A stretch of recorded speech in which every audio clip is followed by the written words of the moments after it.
WHEREYOUWANTOGOTO, or The Bouncible Ball by Nesbit. It is very hard, when you have been accustomed to go to the seaside every summer ever since you were quite little, to be made to stay in London just because an aunt and an uncle choose to want to come and stay at your house to see the Royal Academy and go to the summer sales. Selim and Thomasina felt that it was very hard indeed, and aunt and uncle were not the nice kind either. If it had been Aunt Emma, who dressed dolls and told fairy tales, or Uncle Reggie, who took you to the Crystal Palace and gave you 5 bob at a time and never even asked what you spent it on, it would have been different. But it was Uncle Thomas and Aunt Selina. Aunt Selina was all beady and sat bolt upright and told you to mind what you were told, and Selim had been named after her as near as they could get. And Uncle Thomas was the one Thomasina had been named after. He was deaf, and he always told you what the moral of everything was, and the housemaid said he was near. "I know he is, worse luck," said Thomasina. "I mean, miss," explained the housemaid, "he's none too free with his chink." Selim groaned. "He never gave me but a shilling in his life," said he, "and that turned out to be bad when I tried to change it at the gingerbeer shop." The children could not understand why this aunt and uncle were allowed to interfere with everything as they did, and they quite made up their minds that when they were grown up, they would never allow an aunt or an uncle to cross their doorsteps. They never thought, poor, dear little things, that someday they would grow up to be aunts and uncles in their turn, or at least one of each. It was very hot in London that year. The pavement was like hot pie, and the asphalt was like hot pudding, and there was a curious wind that collected dust and straw and dirty paper, and then got tired of its collection and threw it away in respectable people's areas and front gardens. The blind in the nursery had never been fixed up since the day when the children took it down to make a drop scene for a play they were going to write, and never did. So the hot afternoon sun came burning in through the window, and the children got hotter and crosser, till at last Selim slapped Thomasina's arms till she cried, and Thomasina kicked Selim's legs till he screamed. Then they sat down in different corners of the nursery and cried, and called each other names, and said they wished they were dead.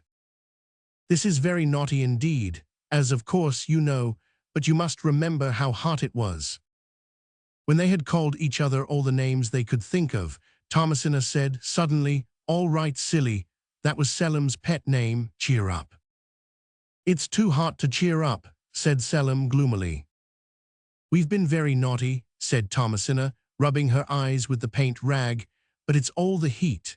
I heard Aunt Selina telling Mother the weather wore her nerves to fiddle strings. That just meant she was cross."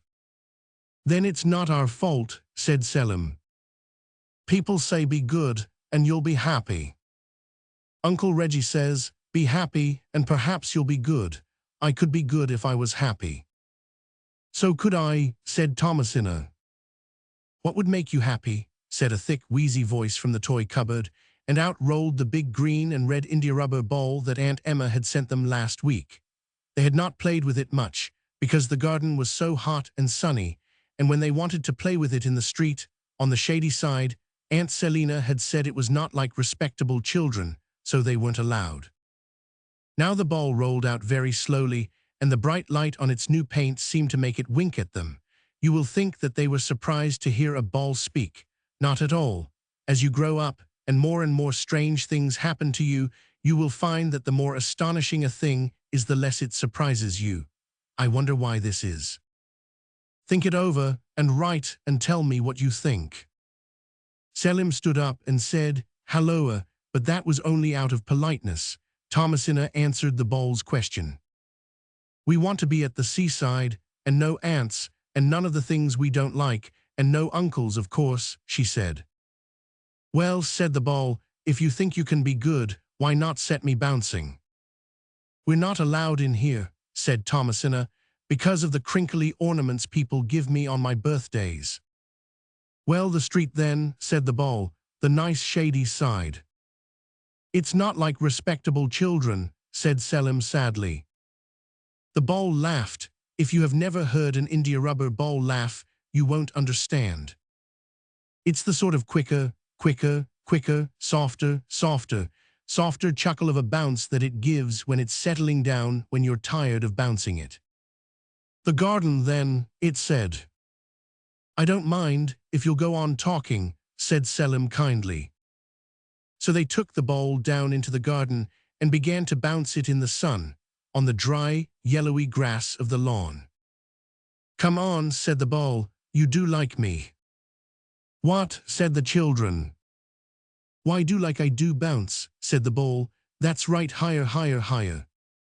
For then and there the two children had begun bouncing as if their feet were India rubber balls, and you have no idea what a delicious sensation that gives you.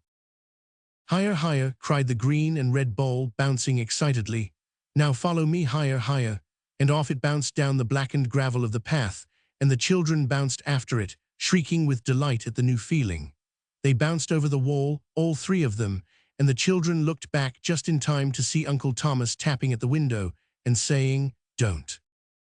You have not the least idea how glorious it is to feel full of bouncibleness, so that, instead of dragging one foot after the other, as you do when you feel tired or naughty, you bounce along, and every time your feet touch the ground you bounce higher, and all without taking any trouble or tiring yourself. You have perhaps heard of the Greek gentleman who got new strength every time he fell down. His name was Antos, and I believe he was an India rubber ball, green on one side where he touched the earth, and red on the other where he felt the sun. But enough of classical research. Thomasina and Selim bounced away, following the bounceable ball. They went over fences and walls, and through parched, dry gardens and burning hot streets.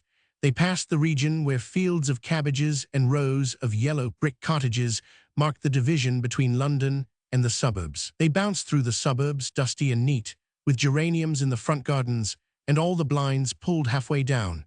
And then the lamp posts in the road got fewer and fewer, and the fields got greener and the hedges thicker. It was real, true country, with lanes instead of roads. And down the lanes the green and red ball went bouncing, bouncing, bouncing, and the children after it.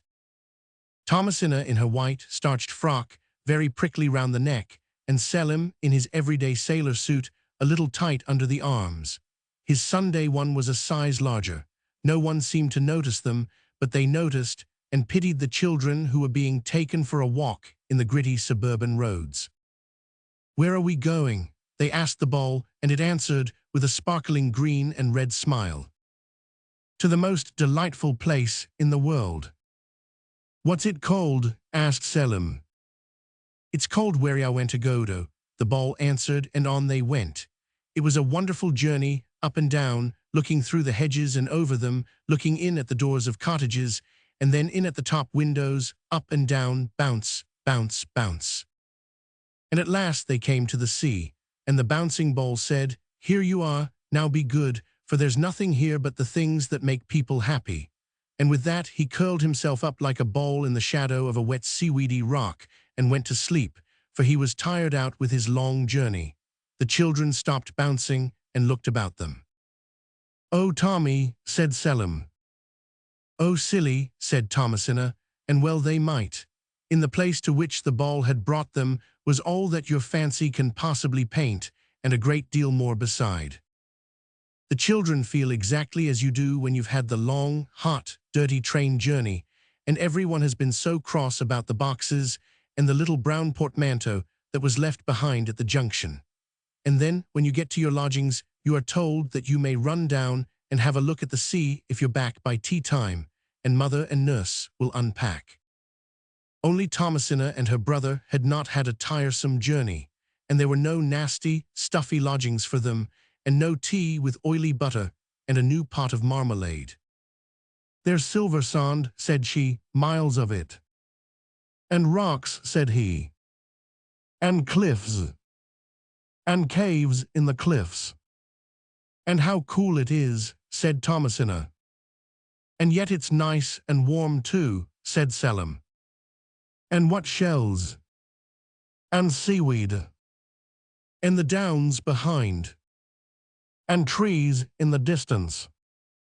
And here's a dog to go after sticks. Here, Rover, Rover." A big black dog answered at once to the name, because he was a retriever, and they are all called Rover. And spades, said the girl. And pails, said the boy. And what pretty sea poppies, said the girl. And a basket and grub in it, said the boy, so they sat down and had lunch. It was a lovely lunch. Lobsters and ice creams, strawberry and pineapple, and toffee and hot buttered toast and ginger beer. They ate and thought of the aunt and uncle at home, and the minced veal and sago pudding, and they were very happy indeed. Just as they were finishing their lunch, they saw a swirling, swishing, splashing commotion in the green sea a little way off, and they tore off their clothes and rushed into the water to see what it was. It was a seal. He was very kind and convenient. He showed them how to swim and dive. But won't it make us ill to bathe so soon after meals? Isn't it wrong? Asked Thomasina. Not at all, said the seal. Nothing is wrong here as long as you're good. Let me teach you water leapfrog, a most glorious game, so cool yet so exciting. You try it. At last the seal said, I suppose you wear man clothes. They're very inconvenient. My two eldest have just outgrown their coats, if you'll accept them. And it dived, and came up with two golden sealskin coats over its arm, and the children put them on. Thank you very much, they said. You are kind. I'm almost sure that it has never been your luck to wear a fur coat that fitted you like a skin, and that could not be spoiled with sand or water, or jam, or bread and milk, or any of the things with which you mess up the nice new clothes your kind relations buy for you. But if you like, you may try to imagine how jolly the little coats were. Thomasina and Selim played all day on the beach, and when they were tired then went into a cave, and found supper, salmon and cucumber, and Welsh rabbit and lemonade, and then they went to bed in a great heap of straw and grass and fern and dead leaves, and all the delightful things you have often wished to sleep in, only you have never been allowed to. In the morning there were plum pudding for breakfast, and roast duck and lemon jelly, and the day passed like a happy dream, only broken by surprising and delightful meals. The ball woke up and showed them how to play water polo, and they bounced him on the sand with shrieks of joy and pleasure. You know, a ball likes to be bounced by people he is fond of. It is like slapping a friend on the shoulder. There were no houses in WHEREYOUWANTOGOTO, and no bathing machines or bands, no nursemaids or policemen or aunts or uncles. You could do exactly what you liked, as long as you were good. What will happen if we're naughty? Selim asked. The ball looked very grave and answered, I must not tell you, and I very strongly advise you not to try to find out. We won't, indeed we won't, said they, and went off to play rounders with the rabbits on the downs, who were friendly fellows and very keen on the game. On the third evening, Thomasina was rather silent, and the ball said, What's the matter, girl bouncer? Out with it. So she said, I was wondering how mother is, and whether she has one of her bad headaches. The ball said, Good little girl, come with me and I'll show you something. He bounced away, and they followed him, and he flopped into a rocky pool, frightening the limpets and sea anemones dreadfully, though he did not mean to. Now look, he called from under the water, and the children looked, and the pool was like a looking-glass, only it was not their own faces they saw in it.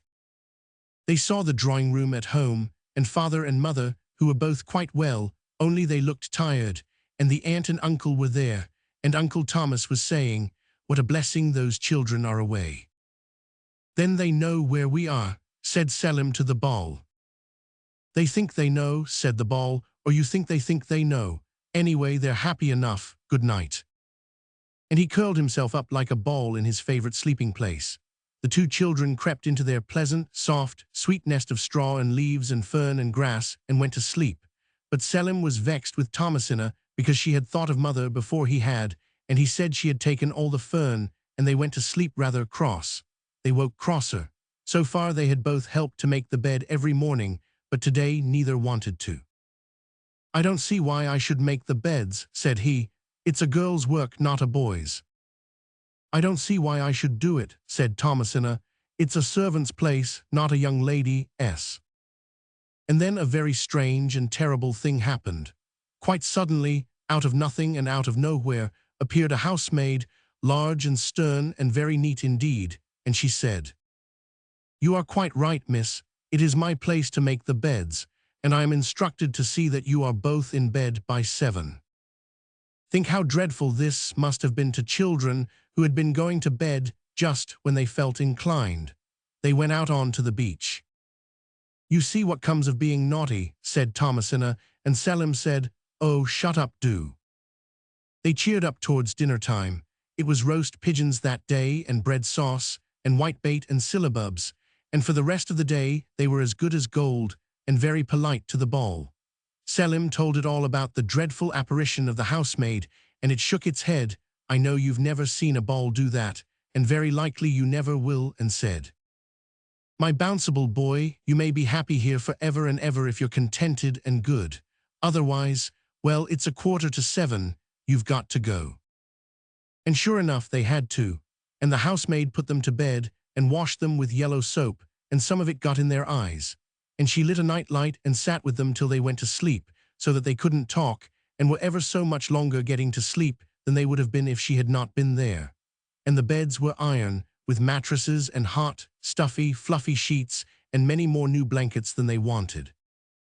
The next day they got out as early as they could, and played water football with the seal and the Bouncible ball, and when dinner time came it was lobster and ices. But Thomasina was in a bad temper. She said, "I wish it was duck." And before the words had left her lips, it was cold mutton and rice pudding, and they had to sit up to table and eat it properly too, and the housemaid came round to see that they didn't leave any bits on the edges of their plates, or talk with their mouths full. There were no more really nice meals after that, only the sort of things you get at home. But it is possible to be happy even without really nice meals, but you have to be very careful. The days went by pleasantly enough. All the sea and land creatures were most kind and attentive. The seal taught them all it knew and was always ready to play with them. The starfish taught them astronomy, and the jellyfish taught them fancy cooking. The limpets taught them dancing as well as they could for their lameness. The seabirds taught them to make nests, a knowledge they have never needed to apply, and if the oysters did not teach them anything, it was only because oysters are so very stupid, and not from any lack of friendly feeling. The children bathed every day in the sea, and if they had only been content with this, all would have been well. But they were. "Let's dig a bath," said Selim, "and the sea will come in and fill it, and then we can bathe in it." So they fetched their spades and dug, and there was no harm in that, as you very properly remark. But when the hole was finished, and the sea came creeping up, and at last a big wave thundered up the sand and swirled into the hole, Thomasina and Selim were struggling on the edge, fighting which should go in first, and the wave drew sandily back into the sea, and neither of them had bathed in the new bath. And now it was all wet and sandy, and its nice sharp edges rounded off, and much shallower. And as they looked at it angrily, the sandy bottom of the bath stirred and shifted and rose up, as if some great sea beast were heaving underneath with his broad back. The wet sand slipped back in slabs at each side, and a long pointed thing like a thin cow's back came slowly up. It showed broader and broader, and presently the flakes of wet sand were dropping heavily off the top of a brand new bathing machine that stood on the sand over where their bath had been. "Well," said Selim, "we've done it this time." They certainly had, for on the door of the bathing machine was painted, "You must not bathe any more except through me." So there was no more running into the sea just when and how they liked. They had to use the bathing machine, and it smelt of stale salt water and other people's wet towels. After this, the children did not seem to care so much about the seaside, and they played more on the downs, where the rabbits were very kind and hospitable, and in the woods, where all sorts of beautiful flowers grew wild, and there was nobody to say "do" when you picked them. The children thought of what Uncle Thomas would have said if he had been there, and they were very, very happy. But one day Thomasina had pulled a lot of white convolvulus and some pink geraniums and calceolarias, the kind you are never allowed to pick at home, and she had made a wreath of them and put it on her head.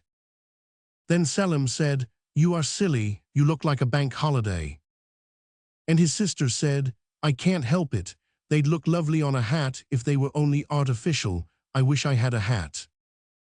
And she had a large stiff hat that hurt her head just where the elastic was sewn on, and she had her stiff white frock that scratched, her tiresome underclothing, all of it, and stockings and heavy boots. And Selim had his sailor suit, the everyday one that was too tight in the arms, and they had to wear them always, and their fur coats were taken away. They went sadly, all stiff and uncomfortable, and told the Bouncible ball. It looked very grave, and great tears of salt water rolled down its red and green cheeks as it sat by the wet, seaweed-covered rock. "Oh, you silly children," it said, "haven't you been warned enough? You've everything a reasonable child could wish for. Can't you be contented?" "Of course we can," they said, and so they were for a day and a half.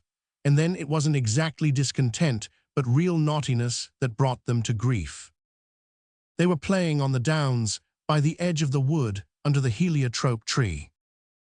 A hedge of camellia bushes cast a pleasant shadow, and out in the open sunlight on the downs, the orchids grew like daisies, and the carnations like buttercups. All about was that kind of turf on which the gardener does not like you to play, and they had pulled armfuls of lemon verbena and made a bed of it. But Selim's blouse was tight under the arms. So when Thomasina said, "Oh, silly dear, how beautiful it is, just like fairyland," he said, "Silly yourself, there's no such thing as fairyland." Just then a fairy, with little bright wings the color of a peacock's tail, fluttered across the path and settled on a magnolia flower. "Oh, silly darling," cried Thomasina, "it is fairyland, and there's a fairy, such a beautiful dear. Look, there she goes." But Selim would not look. He turned over and hid his eyes. "There's no such thing as fairyland, I tell you," he grunted, "and I don't believe in fairies." And then, quite suddenly and very horribly, the fairy turned into a policeman, because everyone knows there are such things as policemen, and anyone can believe in them. And all the rare and beautiful flowers withered up and disappeared, and only thorns and thistles were left, and the misty, twiny, trim little grass path that led along the top of the cliffs turned into a parade, and the policeman walked up and down it incessantly and watched the children at their play. And you know how difficult it is to play when anyone is watching you, especially a policeman. Selim was extremely vexed. That was why he said there couldn't possibly be glowworms as big as bicycle lamps, which of course there were in WHEREYOUWANTOGOTO. It was after that that the gas lamps were put all along the parade, and a pier sprang up on purpose to be lighted with electricity, and a band played, because it is nonsense to have a pier without a band. "Oh, you naughty, silly children," said the Bouncible ball, turning red with anger, except in the part where he was green with disgust. "It makes me bounce with rage to see how you've thrown away your chances, and what a seaside resort you're making of WHEREYOUWANTOGOTO." And he did bounce, angrily, up and down the beach, till the housemaid looked out of the cave and told the children not to be so noisy, and the policeman called out, "Now then, move along there, move along. You're obstructing of the traffic. And now I have something to tell you which you will find it hard to make any excuses for. I can't make any myself. I can only ask you to remember how hard it is to be even moderately good, and how easy it is to be extremely naughty." When the Bouncible ball stopped bouncing, Selim said, "I wonder what makes him bounce." "Oh no, do," cried Thomasina, for she had heard her brother wonder that about balls before, and she knew all too well what it ended in. "Oh, don't," she said. "Oh, silly, he brought us here, he's been so kind." But Selim said, "Nonsense, balls can't feel, and it will be almost as good to play with after I've looked inside it." And then, before Thomasina could prevent him, he pulled out the knife Uncle Reggie gave him last holiday but one, and catching the ball up, he plunged the knife into its side. The Bouncible ball uttered one whiffing squeak of pain and grief. Then with a low, hissing sigh its kindly spirit fled, and it lay, a lifeless mass of paint and india rubber, in the hands of its assassin. Thomasina burst into tears, but the heartless Selim tore open the ball and looked inside. You know well enough what he found there. Emptiness. the little square patch of India rubber that makes the hard lump on the outside of the ball, which you feel with your fingers when the ball is alive, and his own happy, bouncing, cheerful self. The children stood, looking at each other. I almost wish I hadn't," said Selim at last, but before Thomasina could answer, he had caught her hand. "Oh, look," he cried, "look at the sea." It was, indeed, a dreadful sight. The beautiful dancing, sparkling blue sea was drying up before their eyes. In less than a moment, it was quite flat and dusty. It hurriedly laid down a couple of railway lines, ran up a signal box and telegraph poles, and became the railway at the back of their house at home. The children, gasping with horror, turned to the downs. From them tall, yellow brick houses were rising, as if drawn up by an invisible hand, just as treacle does in cold weather if you put your 5 fingers in and pulled them up. But of course, you are never allowed to do this. The beach got hard, it was a pavement. The green downs turned grey, they were slate roofs, and Thomasina and Selim found themselves at the iron gate of their own number in the terrace, and there was Uncle Thomas at the window knocking for them to come in, and Aunt Selina calling out to them how far from respectable it was to play in the streets. They were sent to bed at once. That was Aunt Selina's suggestion, and Uncle Thomas arranged that they should have only dry bread for tea. Selim and Thomasina have never seen WHEREYOUWANTOGOTO again, nor the Bouncible ball, not even his poor body, and they don't deserve to either. Of course, Thomasina was not so much to blame as Selim, but she was punished just the same. I can't help that. This is really the worst of being naughty. You not only have to suffer for it yourself, but someone else always has to suffer too, generally the person who loves you best. You are intelligent children, and I will not insult you with a moral. I am not Uncle Thomas, nor will I ask you to remember what I have told you. I am not Aunt Selina.